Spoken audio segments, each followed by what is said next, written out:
नमस्कार प्रेक्षकांनो, Mrs Priya इन्फोवर ST special सिरीजच्या तिसऱ्या भागात तुमचं स्वागत आहे.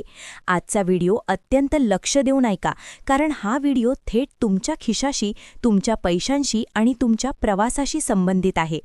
तुम्ही एसटीतून अर्धा तिकिटावर किंवा मोफत प्रवास करत असाल तर शासनाने आता नॅशनल कॉमन मोबिलिटी कार्ड सक्तीचे केले आहे. आज आपण या कार्डची संपूर्ण कुंडली मांडणार आहोत. हे कार्ड का आणले, त्याचे फायदे काय आणि सर्वात महत्त्वाचे म्हणजे प्रवाशांचा याला एवढा विरोध का होत आहे. सर्वात आधी हे समजून घ्या की या नव्या कार्डची गरजच का पडली. यापूर्वी आपण फक्त आधार कार्ड, पॅन कार्ड किंवा शाळेचे ओळखपत्र कंडक्टरला दाखवायचो आणि सवलतीचे तिकीट मिळवायचो.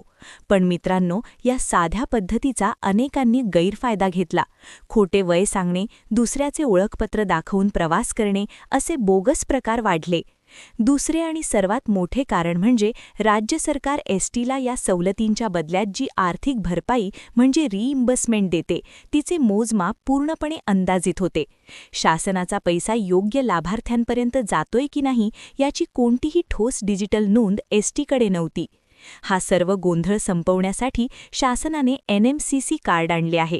हे कार्ड विद्यार्थ्यांसाठी त्यांच्या सरल क्रमांकाशी, ज्येष्ठ नागरिक आणि महिलांसाठी त्यांच्या आधार क्रमांकाशी, तर दिव्यांगांसाठी त्यांच्या UDID क्रमांकाशी कायमचे लिंक केले जाईल.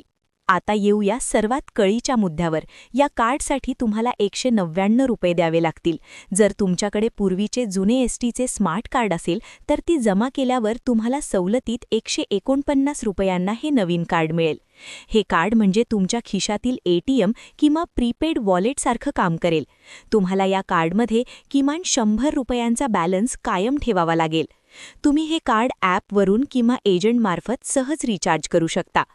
परिवहन मंत्री प्रताप सरनाईक यांच्या मते या एका कार्डचे 3 मोठे फायदे आहेत. नंबर 1, प्रत्येक प्रवासाची अचूक डिजिटल नोंद राहील. नंबर 2, शासनाकडून एसटीला पारदर्शक परतावा मिळेल. आणि नंबर 3, संपूर्ण व्यवहार कॅशलेस झाल्याने कंडक्टर आणि प्रवाशांमधील सुट्ट्या पैशांची कटकट कायमची संपेल. पण मित्रांनो, शासनाचा हेतू कितीही चांगला असला तरी ग्रामीण भागातून याला प्रचंड विरोध होत आहे. अनेक गृहिणी आणि ज्येष्ठांचा सवाल आहे की जर सरकारने 50% किंवा 100% सवलत जाहीरच केलीच आहे तर मग या प्लॅस्टिकच्या कार्डसाठी 199 रुपये का उकळले जात आहेत. शिवाय कार्ड काढण्यासाठी लागणाऱ्या रांगा आणि तांत्रिक अडचणींमुळे लोक त्रस्त आहेत. याच गोंधळात सोशल मीडियावर एक खतरनाक अफवा पसरली की 1 मार्चपासून हे कार्ड नसेल तर तुमची सवलत पूर्णपणे बंद होईल.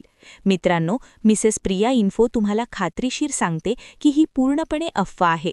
एसटीने ही बातमी फेटाळली आहे. प्रवाशांचा त्रास कमी करण्यासाठी प्रशासनाने एक अत्यंत महत्त्वाची 80% अट घातली आहे. जोपर्यंत किमान 80% सवलतधारक प्रवासी या नव्या कार्डसाठी नोंदणी करत नाहीत, तोपर्यंत हे कार्ड सक्तीचे केले जाणार नाही. तोपर्यंत तुम्हाला तुमच्या जुन्या आधार कार्डवरच सवलत मिळत राहील. त्यामुळे पॅनिक होऊ नका, शांततेत कार्ड काढून घ्या. पण मित्रांनो, एक प्रश्न तुम्हालाही पडला असेल. महिला आणि ज्येष्ठांच्या सवलतींमुळे एसटीला रोज तब्बल 3 कोटी रुपयांचा तोटा होतो असे स्वतः मंत्री सांगतात. मग एसटीचा गाडा चालतोय कसा? एसटी डबघाईला काय येत नाहीये? एसटीने चक्क डिझेल खरेदीत एका झटक्यात 241 कोटी रुपये कसे वाचवले? हे भन्नाट अर्थशास्त्र आपण समजून घेऊया उद्याच्या 4थ्या भागात. तोपर्यंत चॅनल सबस्क्राईब करा आणि बेल आयकॉन दाबायला विसरू नका.